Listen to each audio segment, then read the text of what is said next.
Shalom pemirsa sekalian, senang sekali saya Pendeta Ruben Adi Abraham bisa menjumpai Anda lagi dalam program Pelita Hati. Hari ini kita akan membahas perihal pasangan yang sepadan. Dalam Kejadian ayat yang ke-18 dikatakan Tuhan Allah berfirman, tidak baik kalau manusia itu seorang diri saja. Aku akan menjadikan penolong baginya yang sepadan dengan dia. Ayat 23-25. Lalu berkatalah manusia itu, inilah dia tulang dari tulangku dan daging dari dagingku. Ia akan dinamai perempuan sebab ia diambil dari laki-laki. Sebab itu seorang laki-laki akan meninggalkan ayahnya dan ibunya dan bersatu dengan istrinya sehingga keduanya menjadi satu daging. Mereka keduanya telanjang, manusia dan istrinya itu, tetapi mereka tidak merasa malu. Dalam kehidupan ini kita ingin mengalami kebahagiaan. Dan itu akan terwujud dalam keluarga khususnya ketika kita menemukan pasangan yang sepadan. Sepadan artinya sejodoh, sepadan artinya cocok, setara, saling melengkapi satu dengan yang lain. Tentu ada perbedaan, sepadan tidak berarti seragam.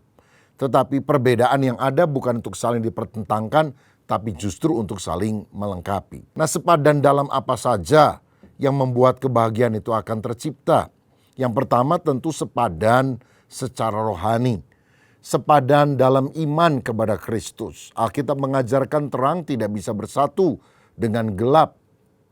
Ketika kita memiliki iman yang tidak sepadan, maka akibatnya pada waktu masalah datang dan kita mau berdoa meminta tolong kepada Tuhan, terjadi ketidakseimbangan dalam hal ini. Dan tentu itu akan merenggangkan relasi pernikahan itu sendiri. Sebesar apapun ketika suami dan istri sepadan dalam iman berdoa kepada Tuhan, Tuhan Allah yang tanpa batas akan terlibat dalam kehidupan kita yang terbatas. Dan Dia akan memberikan kemenangan kepada kita. Karena itu jangan cari orang hanya karena parasnya, cantik, tampan.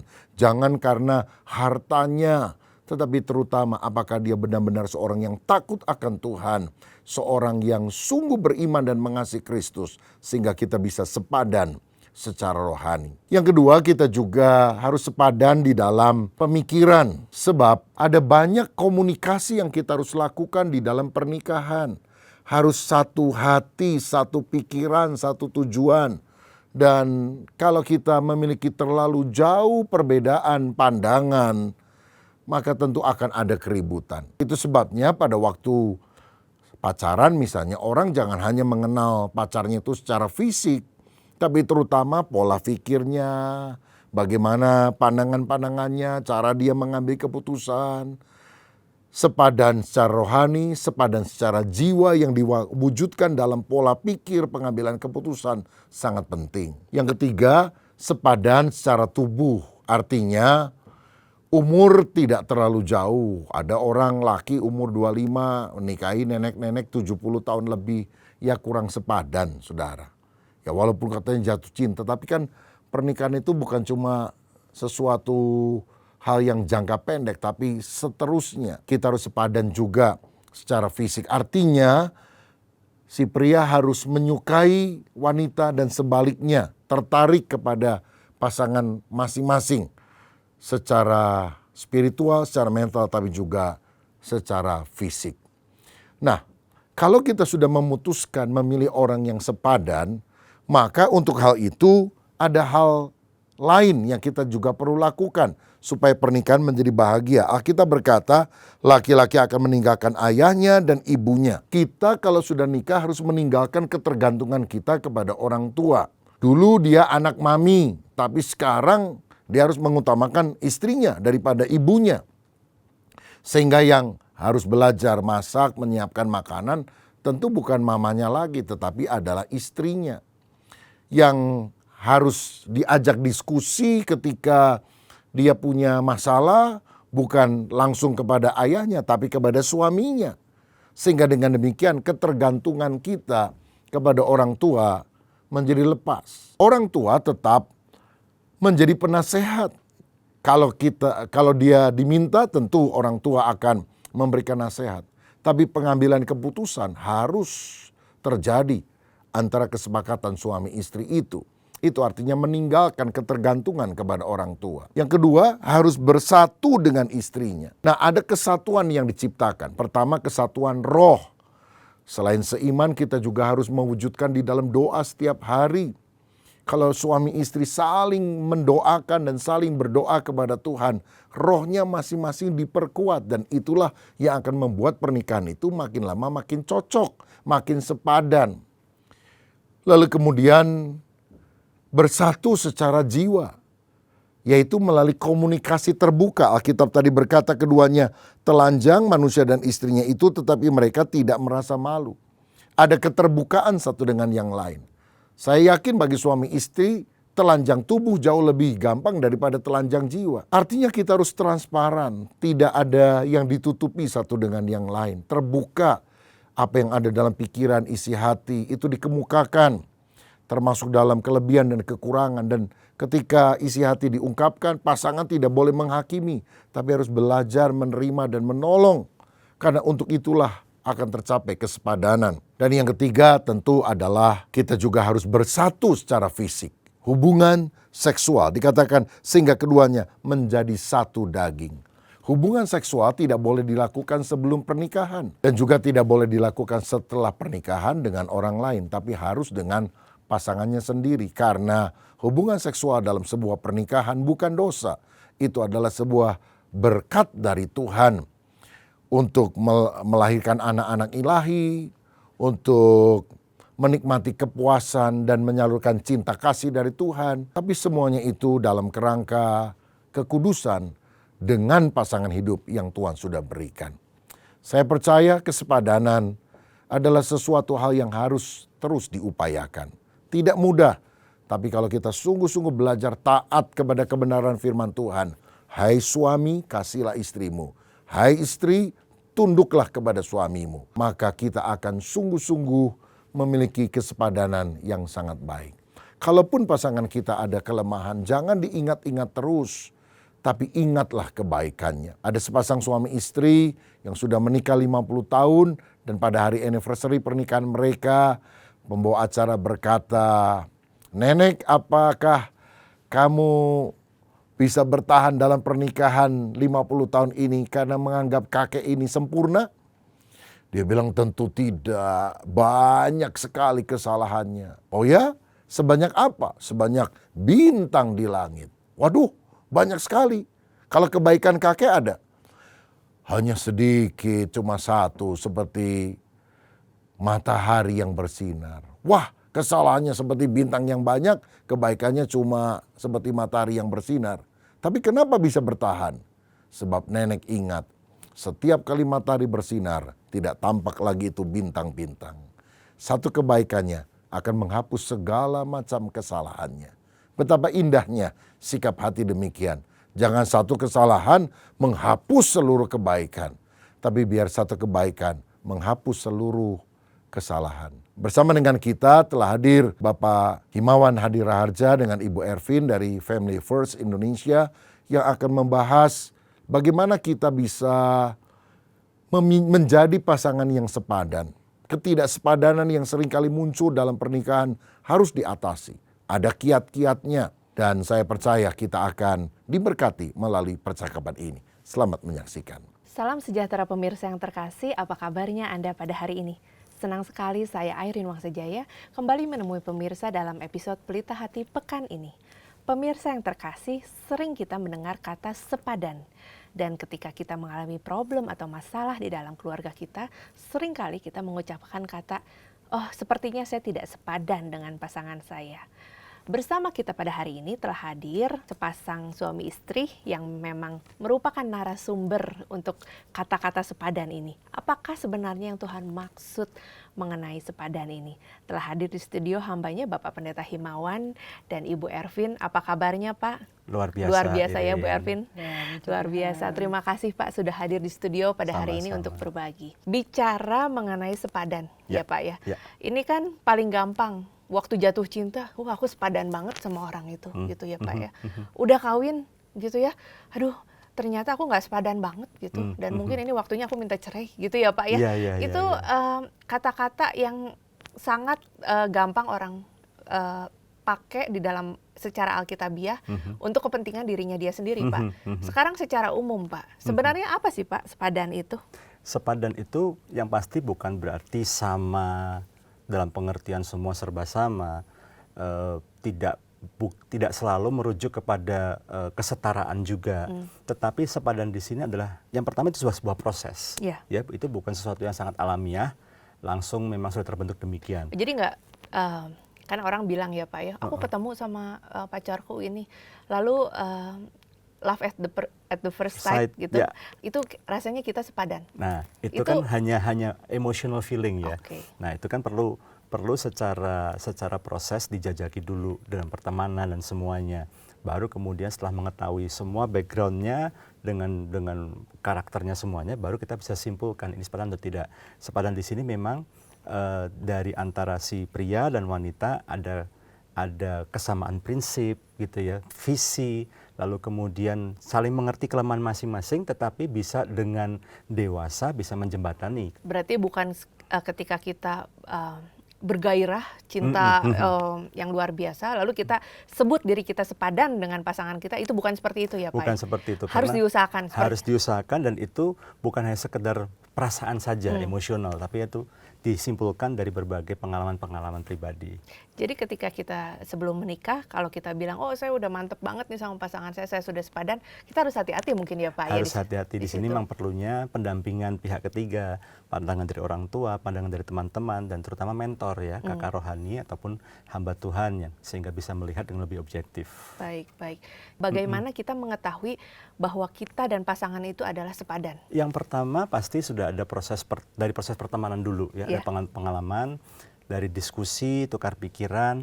Waktu saya dan istri saya kami memulai satu hubungan yang cukup serius, kami mulai mendiskusikan bukan hanya sekedar I love you, you love me, tapi lebih nanti mengenai anak gimana ya, mulai menyamakan visi dulu, prinsipnya dulu gimana. Jadi nothing too early gitu ya Pak, nothing untuk dibicarakan di awal seperti itu ya. Lalu kemudian prinsip tentang kerohanian semuanya, ketika kami menemukan bahwa kita nyambung ya dalam beberapa hal. Ya ada beberapa hal yang mungkin karakter sifat yang yang ya tapi kayaknya masih oke lah. I can still live with it gitu ya. Itu yang membuat kami prinsip-prinsip yang sangat-sangat mendasar ini banyak yang cocok, banyak bisa saling melengkapi. Kami putuskan, ayo kita masuk ke tahap berikutnya yaitu dalam pernikahan. Aku boleh menambahkan nih? Iya. Sebenarnya saya dulu sudah pernah bertunangan sebelum ketemu dengan Pak Himawan, ya kan.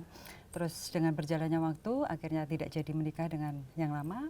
Terus saya membawa di dalam doa calon pasangan saya. Saya tulis secara spesifik. Tuhan, saya mau yang seperti ini, seperti ini, seperti ini. Dan itu saya doakan setiap hari, dan mama saya juga membantu doa. Karena saya anak perempuan satu-satunya, jadi mama saya kan udah kepikiran ini udah umur sekian kok belum menikah, ya kan, namanya orang tua. Singkat cerita, waktu kami udah menikah, 4 bulan kemudian saya bongkar-bongkar barang pribadi saya.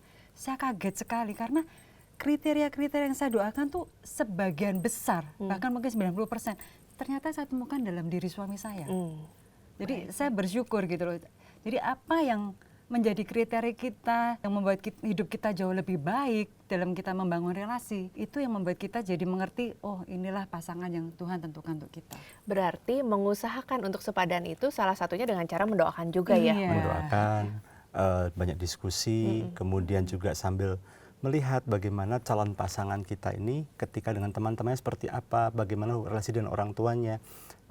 Orang tuanya model seperti ini, saya bisa nggak ya gitu ya. Dan kemudian dalam proses itu juga calon pasangan kita juga akan berusaha menjembatani kita untuk bisa get along dengan keluarga besarnya juga. Ini hal-hal yang perlu dilihat gitu, dipertimbangkan, dan setelah itu semuanya oke, baru kita bisa bilang kesimpulannya kita sepadan. Sepadan begitu ya. Iya.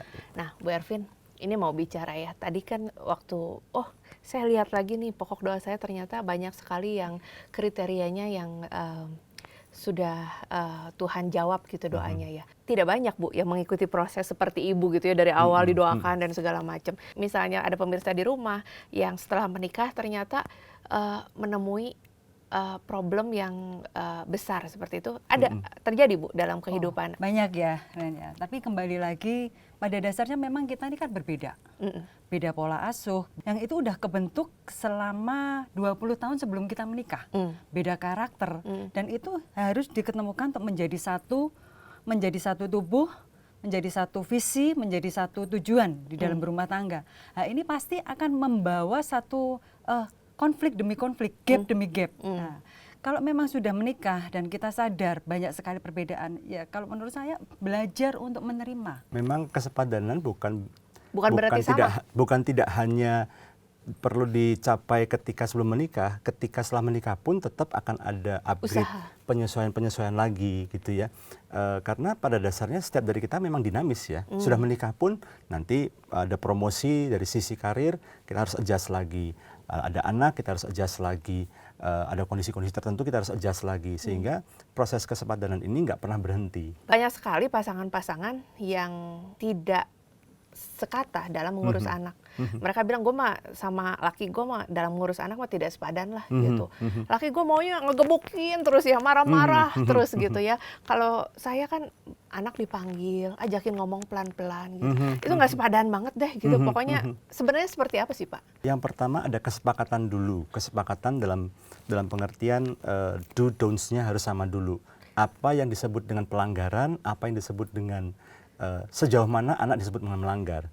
Kalaupun melanggar, sanksi seperti apa yang diberikan. Tapi kan Pak, bikin do and don'ts itu ya Pak ya. Kan tadi yang seperti Bu Ervin bilang, kita kan 20 tahun mundur, beda-beda backgroundnya.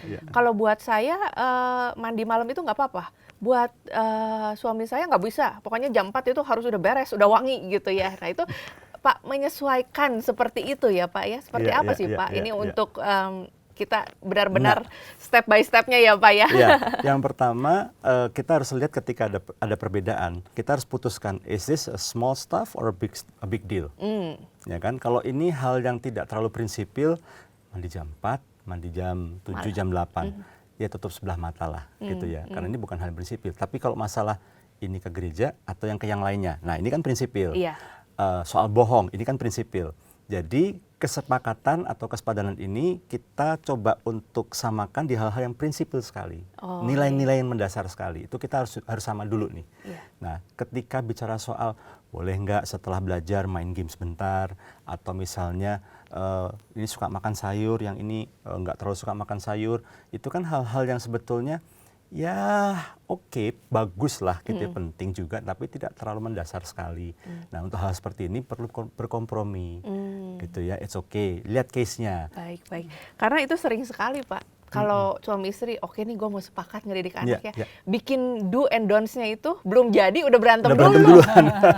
Karena ya itu background di belakang itu termasuk policy dasar, kalau sudah minta izin, misalnya atau membeli sesuatu atau pergi, kalau ayah sudah bilang no, ini ibu harus satu kata. Satu kata.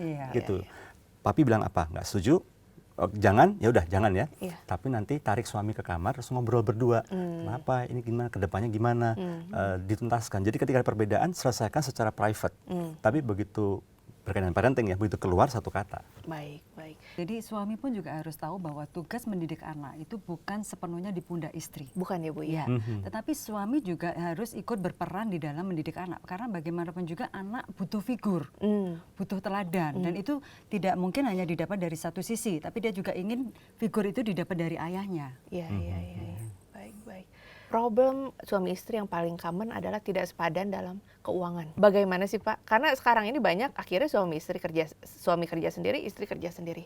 Income masing-masing lah. Yang penting gue nggak minta ke lu nggak minta ke gue. Semuanya cukup gitu ya Pak ya. Sebenarnya seperti apa sih Pak untuk keuangan? Balik lagi prinsip dasarnya adalah 2 menjadi 1. Artinya 2 menjadi 1 bukan hanya secara tubuh, secara fisik, tapi juga secara konsep, secara visi, termasuk dalam hal pengelolaan keuangan. Nah, 2 menjadi 1 artinya dalam hal keuangan pertama adalah kejujuran. Artinya it's okay kalau memang mau sepakat untuk separate account atau joint account, itu bukan hal yang utamanya.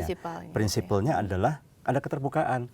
Mau separate account pun nggak masalah, tapi suami tahu berapa pendapatan istri tahu pendapatan suami.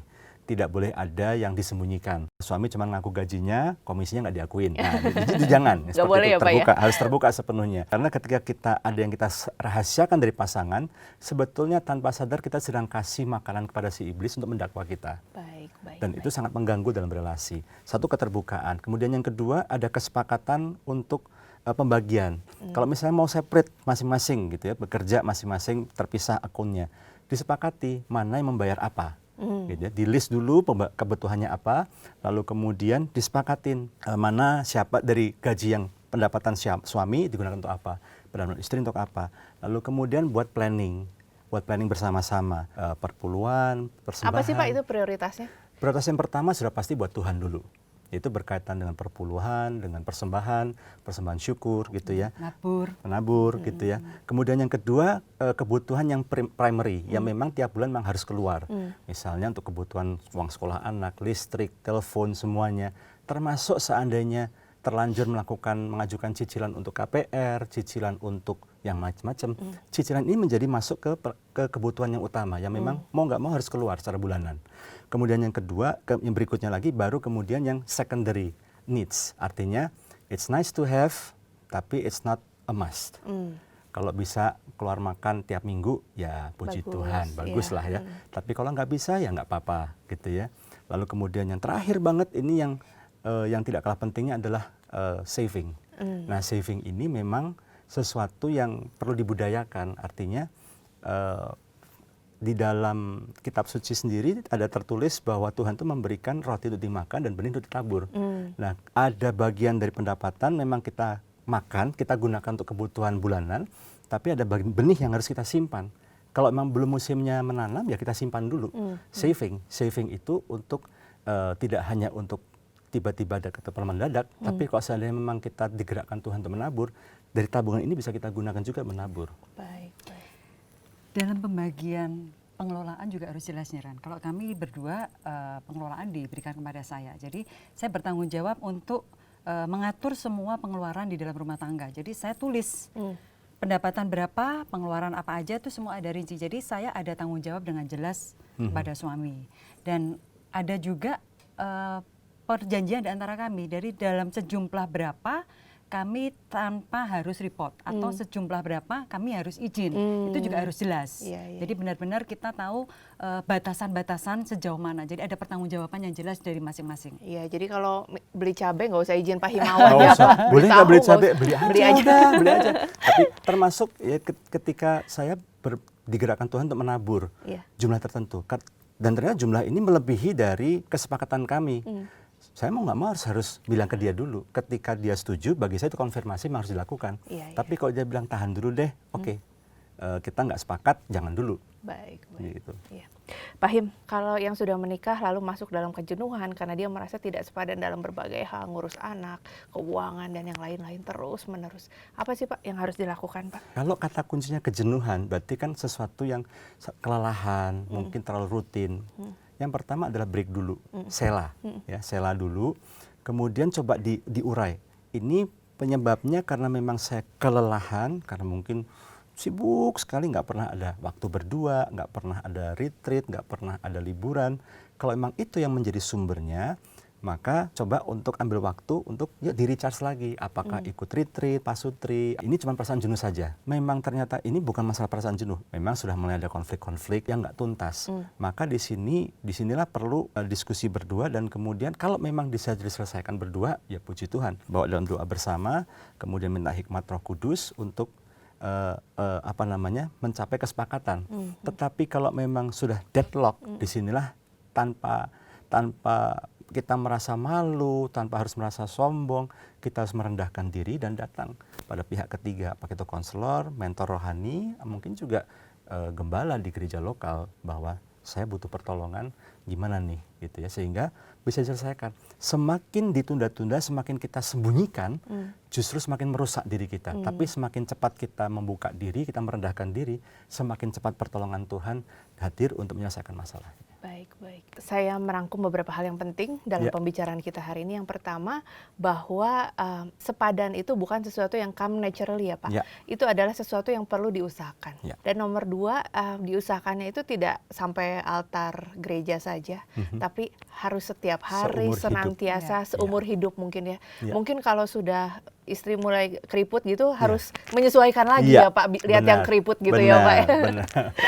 Baik. Dan yang ketiga, kita harus ngerti dulu prinsipnya yang Ya. utama ya Pak, untuk menjadi sepadan tadi, seperti untuk ngurus anak seperti apa, untuk keuangan seperti apa gitu ya Pak. Ya. Pak, kalau ada pemirsa di rumah nih yang lagi nonton acara ini, lalu mungkin ada pasangan-pasangan yang, aduh gue mau kawin nih tapi gue sepadan atau enggak. Atau ada pemirsa di rumah yang sudah menikah, ngerasa banget gue nih gak sepadan banget sama laki gue gitu ya, sama suami gue gitu ya. Mungkin Pak, apakah bisa diberikan pesan-pesan buat pemirsa di rumah? Silahkan Pak. Iya, mungkin istri saya dulu yang memberikan Iya. pesan. Kalau mereka untuk yang mau menikah, saya sarankan yang pertama, berdoa benar-benar kepada Tuhan, minta kepada Tuhan pasangan yang terbaik yang Tuhan memang sudah tetapkan untuk kita. Kalau saya yang tadi seperti saya sharingkan, saya akan menulis kriteria-kriteria tersebut dan akan saya doakan setiap waktu, karena saya tahu pas yang terbaik untuk saya ini seperti apa, karena kan saya tahu diri saya gitu. Jadi saya pengen yang seperti apa dan itu saya akan doakan benar-benar. Tapi kita selama akan membangun satu relasi, buka mata selebar-lebarnya agar kita mengerti kriteria karakter dari calon pasangan kita. Tapi setelah kita menikah, coba kita menutup sebelah mata kita. Jangan kita terus menyorot kelemahan dan atau kesalahan dari pasangan kita. Tapi yuk kita melihat sisi baik, kelebihan dari pasangan kita. Dan kita sendiri juga menyadari bahwa kita ini bukan orang sempurna yang harus selalu melihat kesalahan orang lain. Tetapi kita untuk belajar menerima kesalahan dan kelemahan dari pasangan. Efesus pasal 5 ayat 22-33 memang mengatur dengan bagus sekali bagaimana seorang suami harus berlaku dan bagaimana seorang istri harus berfungsi. Tetapi itu semuanya tidak bisa terjadi kalau tidak lebih dulu masing-masing melakukan di Efesus 5:21 saling merendahkan diri dalam kasih Kristus. Artinya bahwa suami istri bukan hanya suaminya yang harus menyesuaikan dengan istri atau hanya istri harus menyesuaikan dengan suami. Artinya bahwa kedua-duanya saling merendahkan diri, saling menyesuaikan diri. Ada bagian memang suami harus berubah, ada bagian dari istri yang berubah. Dan satu lagi, jangan menunggu pasangan kita berubah lebih dulu baru kita berubah. Perubahan dimulai dari kita sendiri dulu. Kalau kita ingin menjadi pelaku firman, maka kita lebih dulu yang berubah supaya kesepadanan bisa terbentuk, damai sejahtera terbentuk, dan berkat Tuhan dicurahkan dalam rumah tangga. Baik Pak Himawan, Ibu Ervin, terima kasih buat sharing-sharingnya. Saya percaya memberkati pemirsa di rumah. Terus melayani ya Pak, terima Amin. kasih. Terima kasih. Demikian pemirsa perbincangan kita dengan hambanya Bapak Pendeta Himawan dan Ibu Ervin. Semoga pembicaraan hari ini membawa banyak hal pembukaan baru di dalam pemikiran kita, bagaimana kita menjalani kesepadanan kita dengan pasangan. Terima kasih, Tuhan Yesus memberkati. Pemirsa sekalian, saya percaya kita sudah diberkati dengan pembicaraan tadi. Tuhan ingin agar kita menjadi pasangan yang sepadan. Seringkali ada ketidakcocokan memang di dalam kehidupan pernikahan. Tapi kalau kita berusaha, suami memahami istri, istri memahami suami, dan melakukan upaya yang terbaik untuk meningkatkan kesepadanan itu, damai sejahtera dan kebahagiaan pasti akan terjadi. Adakah di antara pemirsa yang mengalami konflik, mengalami masalah besar dengan pasanganmu dan mungkin beberapa sudah diambang perceraian? Maukah saudara berdoa agar Tuhan memulihkan? Jangan hanya mementingkan ego kita, tapi mari kita saling merendahkan hati, menganggap yang lain lebih utama daripada kita. Sehati sepikir dalam satu kasih, satu tujuan, pasti ada pemulihan yang Tuhan akan kerjakan. Kalau saudara mau berdoa, taruhlah tangan di dada sebagai hamba Tuhan, saya mau berdoa. Bapak Surgawi, hamba berdoa, kalau ada suami istri yang mendengarkan dan melihat program ini dan sedang mengalami pergumulan dengan pasangan hidupnya, Tuhan jamah untuk kami mematikan keinginan diri sendiri, ego kami, tapi menganggap yang lain lebih utama. Jadikan kami pasangan yang sepadan ya Tuhan. Kami berdoa kepada Tuhan agar Engkau sungguh-sungguh mengubah pertama-tama bukan pasangan kami, tapi diri kami. Penuh kasih, bukan saling menuntut, tapi saling memberi kasih. Kami percaya pemulihan akan terjadi. Dalam nama Yesus, amin. Sampailah kita pada akhir acara ini, ada nomor telepon atau WA yang saudara bisa hubungi.